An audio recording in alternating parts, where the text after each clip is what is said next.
Your next hour's booked because The View is live. Beg your pardon? Feds pull Paul Manafort's plea agreement for allegedly lying repeatedly to prosecutors. Is he hoping the president lets him off the hook? Misfire. Cindy, come on up, Cindy. Trust dumps for candidate Cindy Hyde-Smith after she's accused of making racist comments. Will black voters in Mississippi listen to his message? What the hell do you have to lose, right? And a View exclusive. Activist Sandra Bland's death in police custody ignited nationwide outrage and protests. And her sisters are here live to talk about the bombshell documentary with never-before-revealed details that raise new questions about her death. Hot topics are on the table with Whoopi, Albie Huntsman, Joy Behar, Sunny Hostin, and Meghan McCain. Now, let's get things started.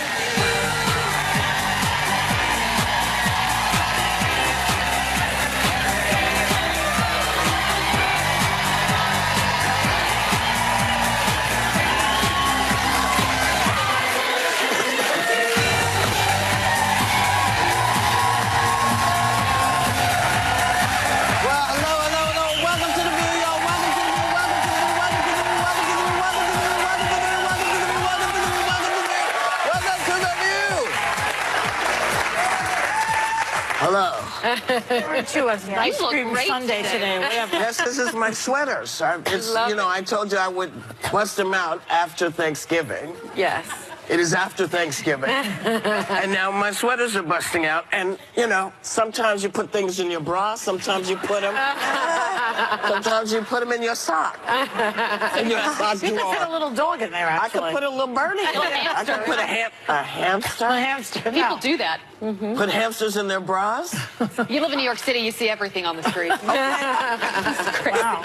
Well, I bet this was nothing people thought they were going to see, that the deal is now off the table for Paul Manafort. Robert Mueller says that Manafort repeatedly lied to prosecutors. Que surprise. So he's pulling the plea agreement. This morning, you know who attacked Mueller on Twitter, saying that he and his gang of angry Dems are ruining people's lives, refuse to lie, and calls him a conflicted prosecutor gone rogue. Well, that's what he said. Doesn't make any sense. He said he was a conflicted prosecutor gone rogue. So, what's going on here? What's happening? Well, let's hear from the lawyer. Sunny. Yeah, I know we were talking about this morning. For me, when someone enters into a plea agreement with the federal government, the first thing you tell them is, if you lie to me, that is a separate chargeable offense. That's perjury. Right. Up to 5 years in federal prison. And so Paul Manafort knew that if he lied to prosecutors, that he would be charged with perjury and that the plea agreement would be yanked. So I think one of three things is happening here. Either he thought he was going to outsmart prosecutors, which stupid criminals often think they will. Or two, he knows something so important that could really harm either the president or someone else in the administration that he's willing to go to prison for it because he can't talk about it. Or he's expecting a presidential pardon, and so he's keeping that secret and willing to go to I think he's scared of Putin.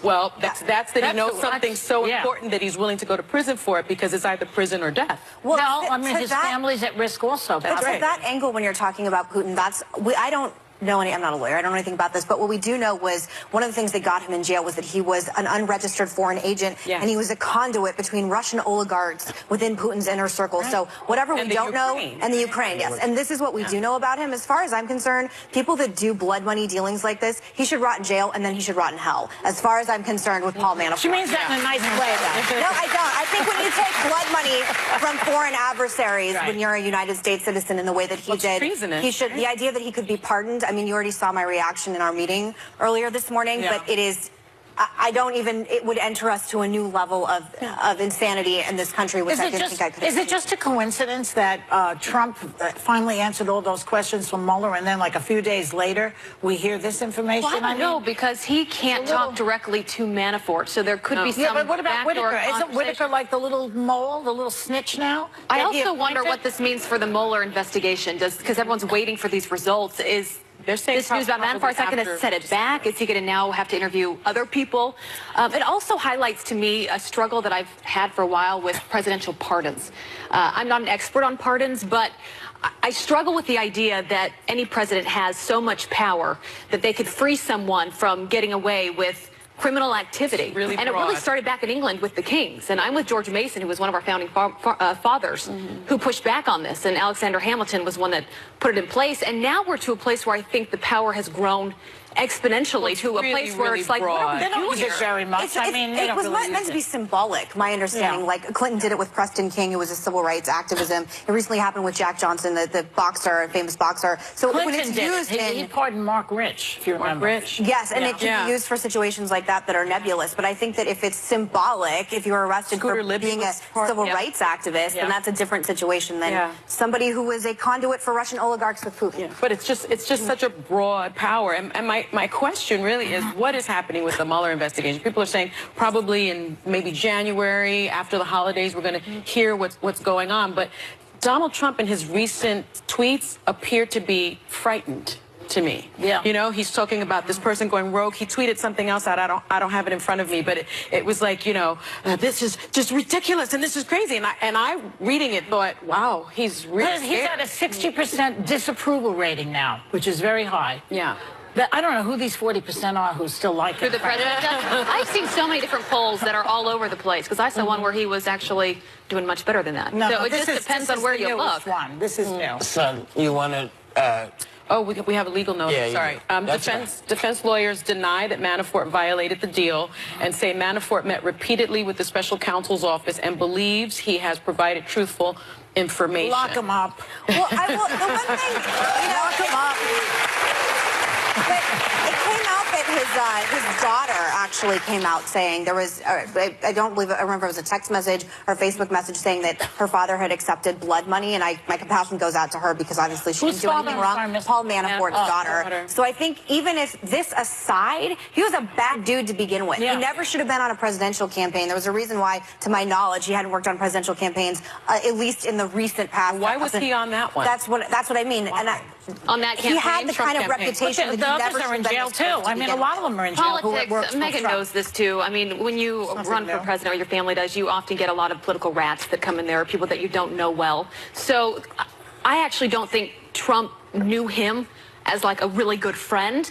What I find, though, the most disturbing is that Manafort has been still so loyal to Trump, where you look at Michael Cohen, his lawyer, and other people that have been in wouldn't circle. call I it don't know that loyalty. we understand the relationship It took between Manafort a and while Trump. to talk to the feds, though. Remember, he was trying to get out of this. That's why I He feel did like have a there's something going on here. reputation for being, like, in politics, Manafort had a reputation for being, I mean, he broke up his consulting firm because of it. Yeah. Because he was doing deals like this and, you know, We having don't know the depths of nebulous that relationship interaction. between Trump and Manafort. No, and I will never try you to will understand that. always find is that the story continues to grow. Yeah. And so as it grows, so will we.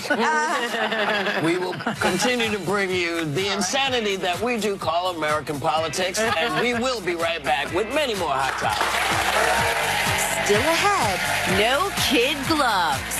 Why Reese Witherspoon says she's brutally honest with her children. Can the co-hosts tell their kids they stink at something? After facing presidents, Okay, next. movie stars, Oh, baby. You start rubbing on it. pop stars, I just found out that Lady Gaga and I have the same gynecologist. I'm just sharing. and even doing this. It's true. It's real. Not very pretty, but it's real. real. Yeah, she's seen it, been there, done that. So if you're Joy Behar, what do you do to celebrate 20 years on The View? I drink a glass of wine and take off my brassiere. What do you do? Well, Thursday, we're saying, oh, joy, with a celebration 20 years in the making. I was Barbara Walters' favorite. Just saying. You were. Thursday on The View, only on hospitals, nurses, and parents. Still ahead, Sandra Bland's jailhouse death started a nationwide movement demanding answers. And we've got an exclusive look at a new documentary that's shedding a disturbing new light on what happened. Welcome back.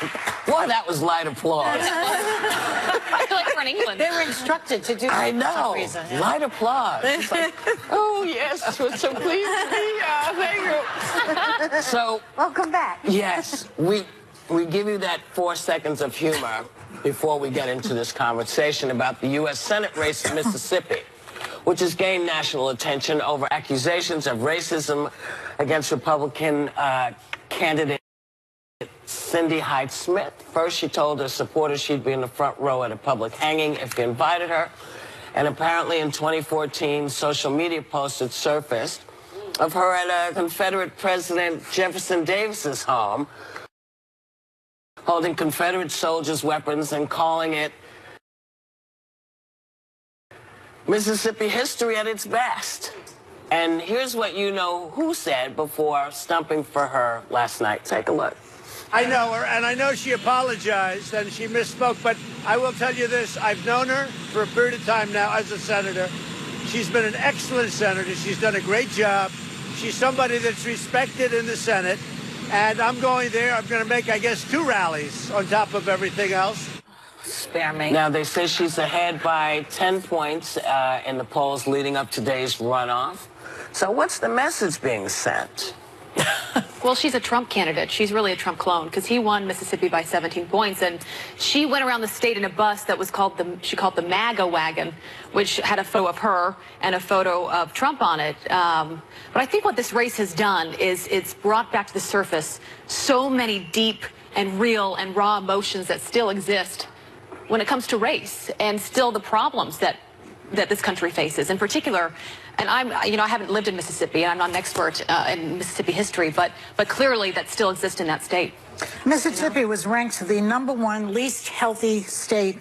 It's also by the United Health Foundation, and this Hyde-Smith woman is trying to repeal Obamacare, and yet people are going to vote for her against their own interests. Well, can I say one thing? The Democrat running against her is not great. He received $750,000 for lobbying for Ivory Coast dictator Laurent Gbagbo's government in 2011. And then what did he do? Human rights violator. What did he do after that, after it was pointed out? Is that I don't know. I think taking $750,000 from a dictator is bad. He found that out, and this was reported, so I don't know. But I'm told he returned that money and made the CIA aware of the fact that this had happened. If I were a voter, it would bother, both things bother me. Yeah, What she did bothers me, what he does bothers me. What's interesting of the politics of this is that this should be a slam dunk for Republicans because it's a state that Trump won by 18 points. And much like my home state of Arizona, there are even demographic shifts happening in Mississippi as well. And as you said, 46th in education, 50th in healthcare, 49th in infrastructure, 48th in the economy. This is a state that needs a lot of help from a lot of people. Yes, and neither of these candidates, in my opinion, come up to the level that Well, it they should. certainly don't need her there. Well, that's the problem that I have with it, because Mississippi is the last state that still has the Confederate flag on its flag. It's the last. It passed a law, in 2017, I believe, that said you can't move any of the monuments because it's an ode to our history. So I feel that this candidate, Hyde-Smith, and especially Trump stumping for her, either they're ignorant of the history and the hurt of Mississippi's lynchings. Maybe they don't care. Or they don't care. And the Republicans lost African Americans by an 81-point percentage during the midterm elections. And so you would think that they would be more cognizant of the real pain that people of color have when you see a candidate talking about public lynchings, hangings, when you see a candidate that went to a segregated school and intentionally and sent her daughter to a segregated school, when you see a candidate who, talks about the Confederacy as the best part of American history, and you have all of these corporations that are now pulling their donations from her, like Google, like Union Pacific, Boston Scientific, the MLB. Why were they donating to begin with? So she has a history of this. Yeah, this is not new. But my question is, why is this candidate even viable? Sonny, it's a good question. I'm sorry. No, go ahead. One of the things that you should be aware of 2001, when they voted to keep the flag. is in Mississippi, black folks make up 36% of the registered voters. But according to the Election Law Journal, Mississippi is the worst state in the country for ballot accessibility. So my husband's Well, she's family is for all from... voter suppression also, according to what I've been reading. She supported voter suppression. She was filmed saying it was a great idea to make it just a little more difficult for liberals to vote. Yeah, she's real bad. We're all in agreement on that. No, but Sonny, what I was going to say is my husband's family is from Mississippi, and his grandma, it's where she grew up, and probably the worst time in history for that state, one of the worst times. And she's no longer with us. She died this past year, but I had so many conversations with her, and I was reminded of the disconnect generationally of the things, the way she would talk and the things that she would talk about, not realizing the way that things come across, and the way that I think about the world. And I think in time, things will change. I'm saying that I think it's going to be up to, I mean, I don't need to get into the specifics. No, but like she would say racist stuff? No, I think they lived in a different time. And yeah, they were, you know what? No, the glory days of the yes, and I think it's going to take a next generation coming up that's going to push for. The only thing that I will say is it's exhausting to be a Republican and have a woman like this on TV and being a topic. She's a bad candidate. I interpret any acceptance of any of this as builds. I'm not allowed to apparently say completely racist, but in my opinion, it's racist ideology. Deeply insensitive towards artistry. Close. It's real close to racism. And I would prefer, thank you. Yes. But I would just, there's so many provocative, interesting Republicans coming up, and I'm stuck with this. Yes. And that's what's exhausting. But when she says she would enjoy watching... she's probably going to win, by the way. When she says she'd enjoy watching a hanging... Yes, it's insane. Is that a compliment? I mean, what is that? I've been talked to by producers. I just, it's disgusting. All of it is disgusting. It's embarrassing. That's all I have to say about this anymore. Not only is she a viable candidate, she will likely win. And Trump is well, you know what? We don't know what's going to happen. That's right. We never know. And Roy Moore is the biggest. Oh, yeah, Alabama. That's the big, everybody said Roy Moore's taking this. He did not take it. So she still has to earn these. Well, people still have to do last final thing, people in Mississippi feel bad for them the most because they deserve better. Not if they're voting for her, then. They still have to, you still have to count the ballots. Yeah. She still has to earn that. It's not handed to anybody. There's no short thing in politics. We'll be right back. Thank you.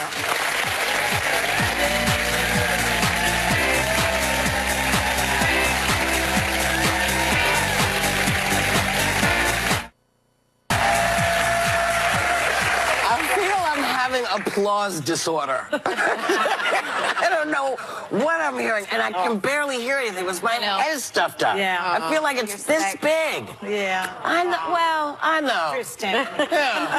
Dristan? When's the last time anyone said Dristan? Anymore? I don't even know if they're making it. Dristan for sinuses. When we were little, that was what you took when you have sinus issues. You take Dristan. Yeah.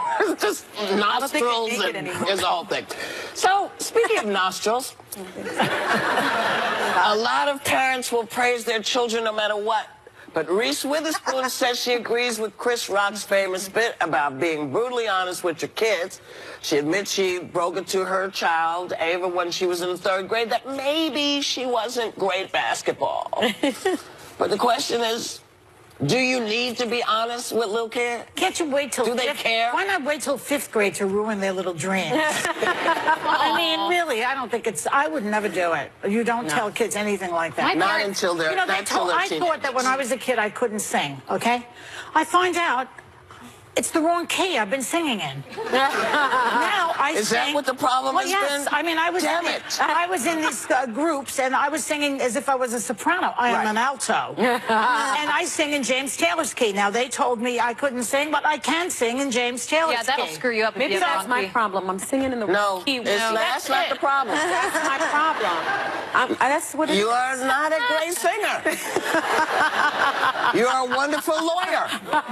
You're a great bee grower thing. A wonderful chicken lady. But you're not a singer. Me either. And I get paid to do it. I know. And it's bad. It's a superpower I've always wanted. But it's interesting because, look, nowadays you don't have to sing that well, and you can be, pretty famous for the singing. Don't name names. So I won't name names. So we know who they are. My daughter loves to sing, and she'd be in the car, and I was like, And I don't tell my kids that they're not good at anything. And then what happened? She's in the choir now, being given solos Thank and you. stuff. You see? So she got better. Maybe she should teach me about the key. You know, Luca, my grandson, they teach him violin in his school.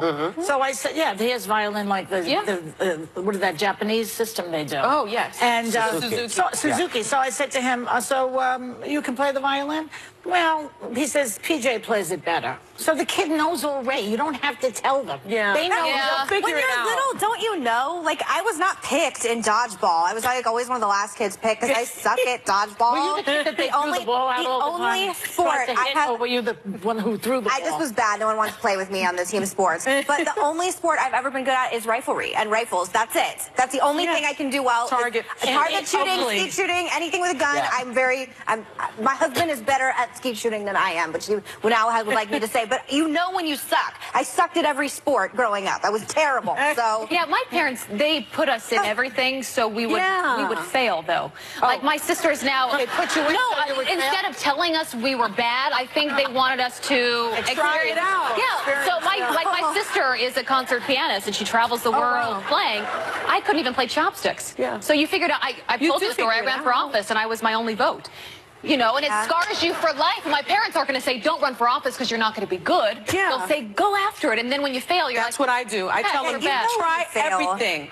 You're great. That's right. I go with that. Great. Whoopi, did you always know you'd be an incredible actress? Yes. Yeah. Yes, indeed.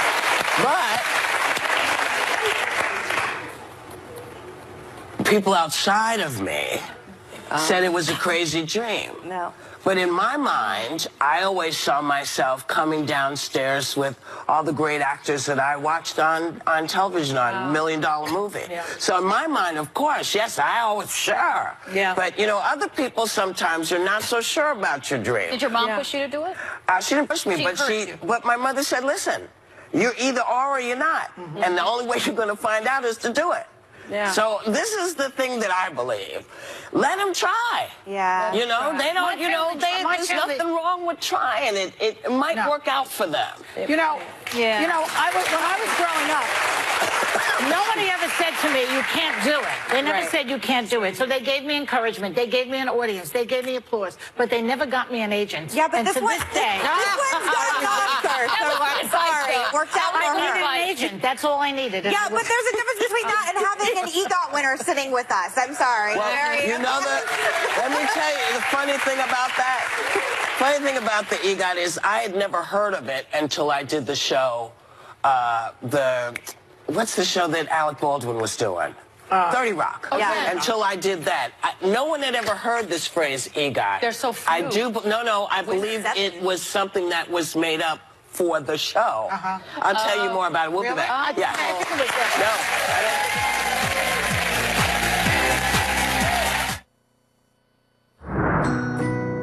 Powerful clean. We all want more for less. Inspect. So, in case you actually wanted to know about the EGOT thing, Yes.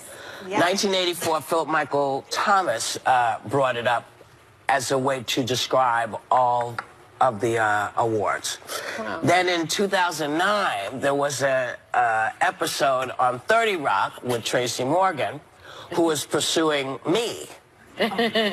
Because I apparently had an EGOT. Do they know what and it didn't is? know The audience may well, not know. yes. It is an Oscar, a Tony, An Emmy, and a Grammy. And you have to have won all four Yes. in order You did. to... Yes. And I thought there were only about 12 people in the world that have it, right? Maybe more now? Yeah, there's several 15? more. But Well, more than 20. John Legend just became one. Right, that's You know, right. Rita Moreno? and Rita, I think Barbara Streisand. There's several. There are a lot of folks. 15. There's 15. Yeah, well, there's not a lot That's of a folks. small, exclusive group. It's not a It's a lot. group. No, it's not a whole lot, but, you know, there you are. Anyway, do you know men and women have different ideas about what counts as... And then I say I didn't want to do this one. All right, I guess we're doing it. Let's not do it. No, because we talk about cheating all the time. It's one we talk about all the time. But NASA just made it. Yeah, well, we like cheating, too. Yes, well, we cheat all the time. If you cheat NASA, does it count as cheating or up in space? I don't know. If you're up in space, is it cheating? It is always cheating. Okay. What you do? And we're back. So don't do it. I'm sorry. So, nothing makes me happier than when you yell at the prompter about dumb topics. It makes me so happy on so many Well, you different know what it is? I didn't want to talk about it either. We talk about cheating a lot, and so I just thought one of the things that interested me that you all were talking about was the fact that you weren't surprised that there were so many remotes in people's houses, and apparently millennials are very freaked out that their parents have more than one remote, because I guess the millennials have one remote that does everything. It opens the door, it goes to the bathroom for you, it does all kinds of stuff.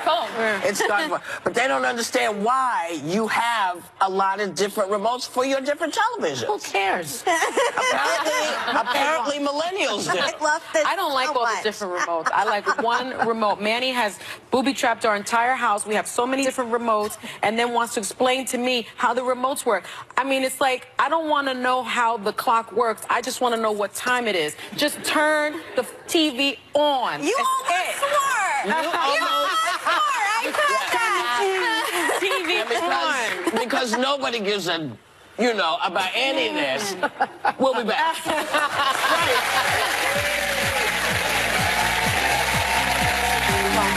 An activist. It's clear the black life didn't matter. Found dead in jail.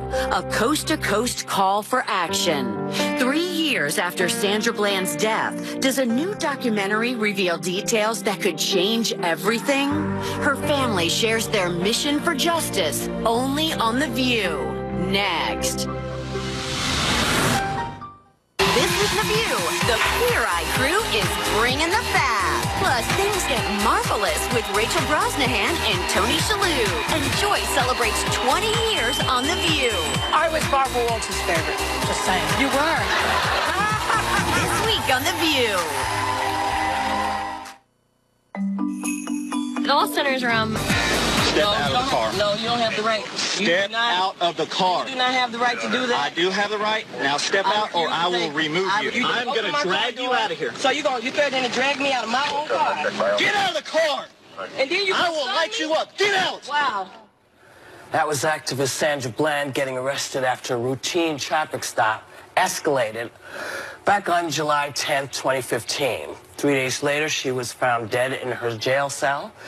3 years later, the mysteries that still surround her death are examined in the new HBO documentary, Say Her Name, The Life and Death of Sandra Bland. Her two sisters, Shantae Needham and Sharon Cooper, join us now. Thank you for coming. Thank you. So, Sharon, your sister Sandra's death 3 years ago sparked public outrage, mass protests in the country. Can you just remind everyone exactly what happened to her? Exactly. Thank you all for having us here. We really appreciate it. Sandra was actually on her way to the grocery store.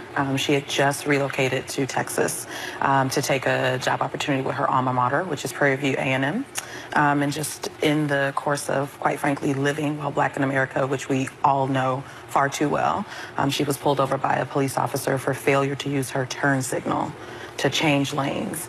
And unfortunately, she was brutalized in the field and was taken to jail, where she was found dead 3 days later.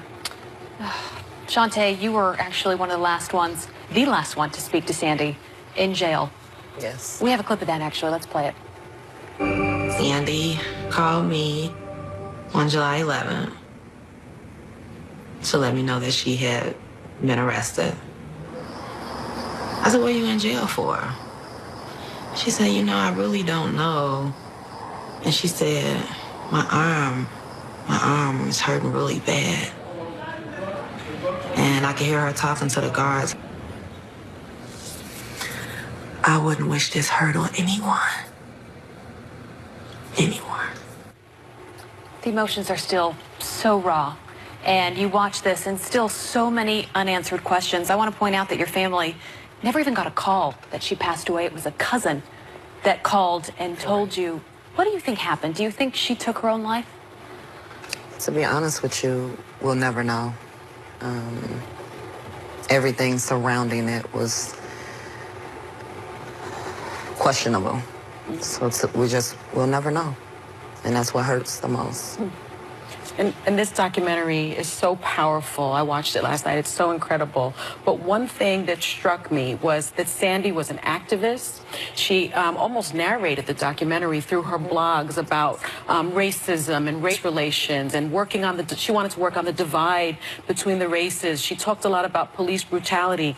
What was shocking to me was how could someone really so equipped to live black in Texas, so woke, could end up being a hashtag? Like, how could that happen? I think why it happened and what we continue to see is there's almost this outrage fatigue, if you will. If you are living while black in America, you know what it feels like to have your life in jeopardy at any given point. And so to that end, we know what's going on. It is the lack of response, I feel, from those who aren't impacted by it, why it's still able to happen. There are people who are of the majority who have a seat at the table, and so they need to activate their voice in a way that causes and ignite and spark for change, because we know it's happening. And when we've been on the front lines and we've been saying not only just that Black Lives Matter, but also too, we're fighting to be seen as human. And that is what this documentary shows and why it is so almost palatable, if you will, that Sandy was able to show up and narrate a documentary about her life. Yeah. Such a lot of the frustration has to do with the way officers and local officials handle the situation. And what other questions have gone unanswered in this case? I mean, we don't have our time of death. I think that was we don't have our time of death. I think that was very important. They never gave us that. Is the officer still, where's the officer? Yeah. He's no longer working for Texas. I don't know what he's doing right now, but he was fired 6 months after she passed. And there was no camera. So he was on the payroll for 6 months. For 6 months. And there was a perjury charge against him. Correct. Right? As I recall. What happened to that? And what happened with the perjury charge is that it was dropped. And what you will see in a lot of these cases, folks don't understand why people in the black community don't get excited about an indictment, because an indictment doesn't necessarily equate to a conviction. Right. And so in this instance, when the indictment came down, it was a perjury charge, which was the minimal amount. I believe he could have served a year in jail. That charge was dropped with the promise that he wouldn't practice law enforcement in the state of Texas, when quite frankly, he shouldn't be a law enforcement official anywhere. So only law enforcement in Texas? Correct. That is correct. And my understanding is, Sharon, your family reached a $1.9 million settlement in your wrongful death lawsuit with the promise of jail reform and police de-escalation training. Because it's very clear from this case that I covered when I was at CNN that he did not de-escalate the situation. He almost escalated the situation, in my opinion. What was that promise fulfilled? The training promise? I think it was fulfilled to a certain degree. We were in a position where we were able to get an act passed that, in addition to some of the issues that we had with the jail, it was that there was monitoring that they said was done that wasn't done, and there was falsification of jail logs. So some of those things were addressed in the Sandra Bland Act. Unfortunately, the police de-escalation, which is the crucial point of legislation, was left on the cutting room floor. And so while it's disheartening, it's not a reason for us not to continue to fight, which is what we do, because ultimately that is what we need in this country. Is we need our law enforcement officials to be trained appropriately so that they can handle all situations that they encounter. Especially in de-escalation. Absolutely. Especially when you know that there are kids with special needs who are out there, young black men who, you know, who are not responding to anything but someone yelling at them, and maybe, you know, so there's a lot that needs to happen between law enforcement and the citizens. Yes. Do you feel people are listening? Absolutely. Good. I think people are listening. I just hope they listen and activate what's already in them. Contact your elected officials, hold them accountable, and don't just sit at home and say, oh, that's sad. No, do something. Think about it. Call, write, go sit in the office, do something. Sharon, 3 years later, how's the family doing? Is there any closure? And if not, what needs to happen for there to be some closure here? I think for us in particular, I think closure will always be in far reach, largely due to the fact that we don't we don't have the answers that we need. And I think at this point, the answers would come from the person who's no longer here to give them to us, unfortunately, which is my sister. What I will say is this: I think what needs to be done, in addition to what Shantae already expressed, is that those who have the power, who are in boardrooms, who have a platform, who have a voice, who can actually reach people, those are the folks who not only need to be an ally for change, because we talk a lot about allyship, but need to be an accomplice for change. Yes. You have to be willing to stir some things up, quite frankly. You have to be willing to amplify your voice. Do exactly and speak what your sister louder. did. Yes. Exactly. And we, of course, over the weekend just had another life taken. Yes. And so that's a family who's just entered into this Mishigas of sorrow. Yes. What can you tell them to help them through this? Because you've been, Yes. I want to talk to that family. There's a couple other families I've seen as well. You can't remember because there's so many, right? What I want to say to that family and to the public is to grant that family and those who have lost their loved ones the same amount of grace and mercy that you would expect when you lose a loved one. There's an immense amount of unsolicited publicity that comes with it. It's a catch-22. And so respect their space. Yes. Respect their space. Respect their boundaries, and the best thing that you can do for them is to pray for them and respect their wishes. And when they're ready to come forward and have their story be told, let them tell their story on their own terms and in their own time. Yes. Thank you. Yes. Thank you for coming. Thank you, Shantae, and thank you, Sharon. Thank you for having us. Say Her Name, Life and Death of Sandra Bland debuts December 3rd. Do yourself a favor. This could be any one of our family members. Watch this. We'll be right back. Yes.